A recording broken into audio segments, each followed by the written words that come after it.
Assalamualaikum warahmatullahi wabarakatuh dan selamat pagi. Kami dari siswa kelas 11 MIA SMA Negeri 1 Tinanggung Utara akan membahas materi tentang sistem gerak. Tapi sebelum itu kami akan memperkenalkan diri kami. Untuk perkenalan ini bisa dimulai dari kakak yang di ujung. Perkenalkan, nama saya Dela Adelia. Perkenalkan, nama saya Nur Laila. Perkenalkan, nama saya Wiwi Febrianti. Perkenalkan, nama saya Fredisa. Perkenalkan, nama saya Ayu Nabila. Perkenalkan, nama saya Yasmira. Perkenalkan, nama saya Nur Ayeni. Oke, baiklah. Tadi perkenalan kami, semoga kita bisa saling mengenal. Sekarang kita akan mendengarkan tujuan dari materi apa yang akan kita bahas ini. Untuk yang membacakan tujuannya, kami persilakan kepada Kak Yasmila. Ya, sistem gerak ini selain berfungsi sebagai penggerak tubuh, sistem gerak pada manusia juga berperan dalam memberikan stabilitas serta bentuk atau postur untuk tubuh kita. Selamat pagi. Sekarang kita akan masuk pada materi dan kita akan masuk pada materi yaitu struktur dan fungsi sel penyusun jaringan pada sistem gerak. Dan sekarang kita akan masuk pada bagian A-nya, yaitu alat gerak pasif. Alat gerak pasif berupa tulang. Tulang-tulang saling berhubungan, maka akan membentuk rangka. Dan sekarang kita akan membahas jenis-jenis tulang. Ada dua jenis tulang, yaitu tulang rawan dan tulang keras. Tulang rawan tersusun dari sel-sel rawan. Sel-sel tulang rawan disebut kondrosit. Ada tiga tipe tulang rawan, yaitu tulang rawan hialin, fibrosa, dan elastis. Tulang rawan bersifat lentur dan terdiri atas sel-sel tulang rawan yang dapat menghasilkan matriks yang berupa kondrin. Dan sekarang kita akan masuk pada tulang keras. Tulang keras tersusun dari sel-sel tulang yang disebut oestosit atau tulang keras berfungsi menyusun berbagai sistem rangka.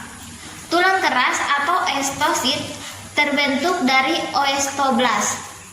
Tulang keras dibedakan menjadi dua, yaitu tulang kompas dan tulang spons. Ya, sekarang kita akan masuk pada bagian selanjutnya, yaitu tentang bentuk tulang. Berdasarkan bentuk tulang, ada tiga macam bentuk tulang, yaitu tulang pendek, tulang pipi, dan tulang pipa. Tulang pipi berbentuk lebar dan pipi. Tulang pipi tersusun dari dua lempengan tulang kompak dan tulang spons. Tulang pendek berbentuk seperti kubus atau tidak beraturan. Tulang ini terdapat pada telapak tangan dan kaki serta ruas-ruas tulang belakang. Tulang pipa berbentuk seperti tabung dan pada umumnya berongga. Kedua ujungnya membulat dan terjadi perluasan yang berfungsi untuk berhubungan dengan tulang lain.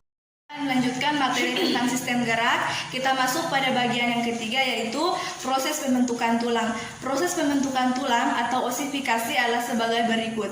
Bagian pada tulang rawan pada embrio berisi banyak osteoblas. Osteoblas membentuk osteosit, tersusun melingkar membentuk sistem Havertz. Di tengah sistem Havertz terdapat saluran Havertz yang mengandung banyak pembuluh darah dan serabut saraf. Osteosit mengekresikan zat protein yang akan menjadi matriks tulang selanjutnya. Osteosit akan mendapatkan tambahan senyawa, kalsium dan fosfat yang akan membuat tulang mengeras. Selama terjadi penulangan atau osifikasi, bagian di antara epifisis dan diafisis membentuk cakra epifisis. Cakra epifisis berupa tulang rawan yang mengandung osteoblas. Bagian epifisis terus mengalami penulangan yang mengakibatkan tulang memanjang. Di bagian tengah tulang pipa terdapat osteoblas yang merusak tulang. Akibatnya, tulang tersebut menjadi berongga dan terisi oleh sumsum tulang. Kita masuk pada bagian yang keempat, yaitu susunan tulang dalam tubuh. Skeleton manusia dapat dibedakan menjadi dua kelompok besar, yaitu skeleton aksial dan skeleton apendikuler atau anggota tubuh. Skeleton aksial sumbu tubuh manusia dari ujung kepala sampai ujung ekor. Adapun skeleton apendikuler adalah tulang-tulang yang menyusun alat gerak atas dan alat gerak bawah. Kita masuk pada bagian yang pertama, yaitu skeleton aksial. Skeleton aksial terletak pada sumbu tubuh yang meliputi pertama, 1. Tulang tengkorak atau skull, 2. Tulang belakang atau vertebrae, 3. Tulang rusuk, dan tulang dada atau sternum. Kita masuk pada bagian yang kedua, skeleton apendikuler. Skeleton apendikuler terdiri atas tungkai atas dan tungkai bawah, tulang bahu, dan tulang pinggul.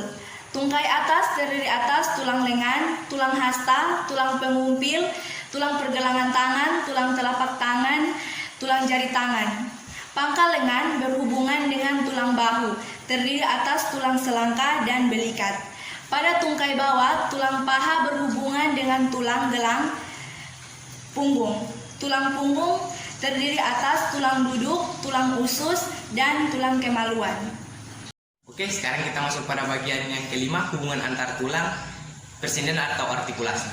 Bagian dari sistem rangka yang berhubungan dengan tulang sehingga kita dapat bergerak adalah persendian.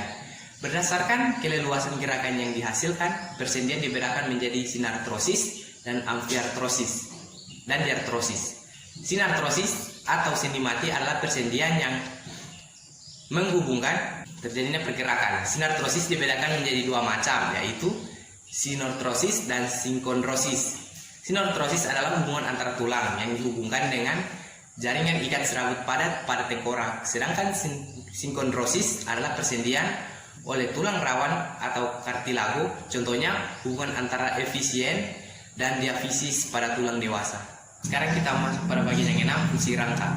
Rangka tubuh manusia mempunyai beberapa fungsi, yaitu yang pertama menegakkan dan menopang badan. Misalnya tulang-tulang dan tulang paha. Yang kedua, melindungi bagian-bagian tubuh yang lunak dan penting. Misalnya tengkorak melindungi otak dan mata. Yang ketiga, sebagai alat gerak pasif. Yang keempat, pemberi bentuk tubuh. Yang kelima, tempat pembuatan sel darah merah dan sel darah putih. Yang keenam, tempat melekatnya otot dan rangka. Assalamualaikum warahmatullahi wabarakatuh. Baiklah, saya akan melanjutkan materi B, alat gerak aktif. Alat gerak aktif manusia adalah otot. Otot adalah berkas serat yang sebagian besar melekat dan menarik tulang. Dengan cara ini, otot dapat menggerakkan tubuh. Dalam tubuh manusia ada beberapa macam otot, yaitu otot lurik, otot jantung, dan otot polos. Otot lurik sering disebut juga otot sadar karena bekerjanya dikendalikan oleh kehendak. Otot lurik tersusun dari miofibril berinti banyak, intinya terletak di tepi sel, berwarna gelap dan terang, tersusun teratur, serta tampak bergaris. Otot lurik mempunyai kontraksi cepat, tidak teratur, dan mudah lelah. Otot lurik terletak pada rangka yang berfungsi menggerakkan rangka. Otot lurik dapat bekerja karena rangsangan panas, dingin, dan listrik, dan rangsangan kimia. Otot jantung. Otot jantung memiliki ciri seperti otot lurik, tetapi memiliki inti satu atau dua yang terletak di tengah sel. Selain itu, otot jantung juga bercabang-cabang dan mempunyai fungsi menghubungkan sel satu dengan sel lain. Cabang otot jantung sering disebut anastomosis. Batas antar sel otot jantung tampak jelas dan disebut diskus interkalaris. Otot jantung hanya terdapat pada jantung dan kontraksinya bekerja di luar kesadaran. Otot polos berbentuk seperti gelondong, berinti satu, dan intinya terletak di tengah sel. Otot polos memiliki kontraksi lambat dan tidak mudah lelah. Hal ini disebabkan karena kerja otot polos tidak dipengaruhi oleh kehendak. Otot polos hanya terdapat pada organ-organ bagian dalam. Baiklah, saya akan melanjutkan materi 2, mekanisme kerja otot. Secara mikroskopis, otot lurik tersusun dari miofibril dengan garis-garis gelap dan terang. Setiap miofibril tersusun dari sarkomer yang dibatasi 2 garis Z. Sarkomer adalah unit otot yang dibatasi oleh garis gelap dan terang. Sarkomer mengandung filamen protein tebal atau miosin dan yang tipis disebut dengan aktin yang saling bertumpah tindih. Mekanisme kerja otot dapat dijelaskan sebagai berikut. Jika otot mendapatkan rangsangan, dalam otot akan membebaskan ion kalsium yang merangsang pembentukan aktimiosin sehingga mengakibatkan otot berkontraksi. Apabila sudah tidak ada rangsang, ion kalsium, aktin, dan miosin terlepas. Dengan demikian, sarkomer akan memanjang dan otot dalam keadaan relaksasi. Fase relaksasi disebut fase aerob karena energi dihasilkan dari hasil pemecahan glikogen yang berlangsung secara aerob. Laktasidogen dengan diubah menjadi glukosa dan asam laktat. 3. Sifat otot dan jenis-jenis gerak. Berdasarkan sifat gerak, otot dibedakan menjadi otot sinergis dan otot antagonis. Apa yang dimaksud dengan otot antagonis dan otot sinergis? Otot antagonis adalah pasangan otot yang kerjanya berlawanan, sebagai contoh otot bisep dan otot trisep.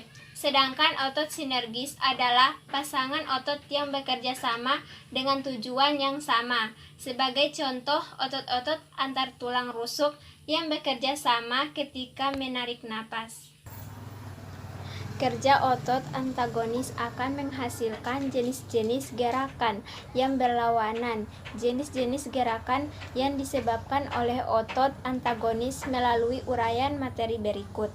A. Abduksi atau aduksi.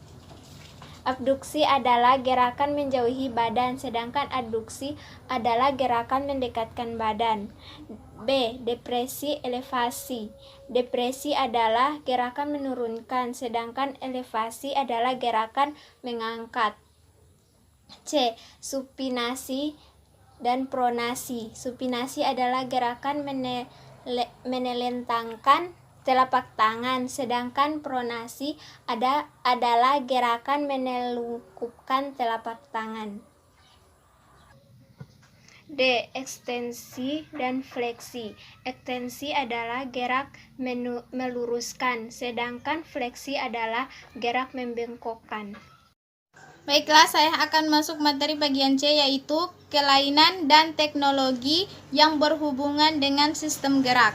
Sistem gerak dapat mengalami kelainan baik berupa gangguan maupun penyakit, sehingga dapat mengganggu mekanisme gerak.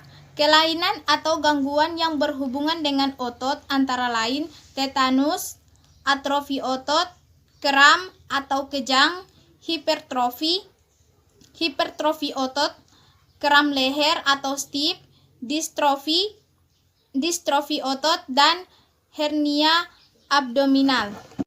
Adapun kelainan atau gangguan yang berhubungan dengan tulang penyusun rangka antara lain rakitis, nekrosis, skoliosis, kifosis, lordosis, dan osteoporosis. Perkembangan ilmu dan teknologi didukung dengan pola pikir ilmiah telah berhasil menciptakan berbagai teknologi untuk membantu kelainan pada tulang. Dengan demikian dapat dikatakan bahwa biologi berhubungan erat dengan ilmu kedokteran. Jenis-jenis teknologi yang digunakan untuk membantu mengatasi gangguan pada tulang yang pertama, transplantasi sumsum tulang, penggantian sendi, dan penyembuhan patah